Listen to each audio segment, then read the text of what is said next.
100% strike rate వాస్తవానికి నిజమే. ఇది ఒక అతిపెద్ద రికార్డు పవన్ కళ్యాణ్ గారు జనసేన సాధించారు ఆంధ్రప్రదేశ్లో. దేశం మొత్తం ఒక్కసారిగా చూసింది ఏంటి 21 స్థానాలకు 21 స్థానాలు గెలిచారు అనేది.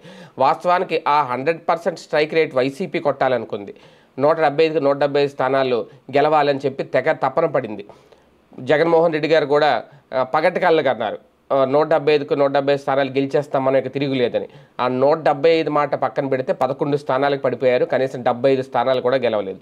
కానీ 21కి 21 స్థానాలు గెలిచింది జనసేన.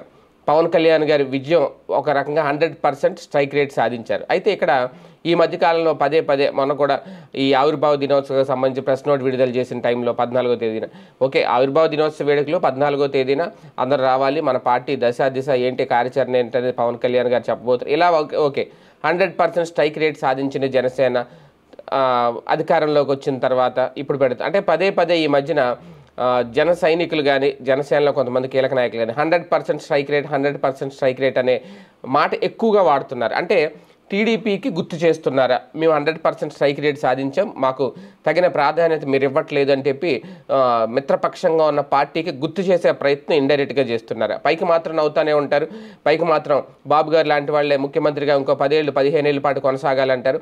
కానీ అసలు విషయం లోపల ఎక్కడో మదన పడుతున్నారు, ఎక్కడో ఆవేదన పడుతున్నారు, తమకి తగిన గుర్తింపు రావట్లేదు అనే అది చాలా స్పష్టంగా అర్థమవుతుందా? ఈ మధ్యన పదే పదే ఈ స్ట్రైక్ రేట్ అనే మాట వాడడం ఒక రకంగా గుర్తు చేస్తున్నారా, మా విజయాన్ని మీరు మర్చిపోతున్నారు అని చెప్పి గుర్తు చేస్తున్నారా? చూద్దాం.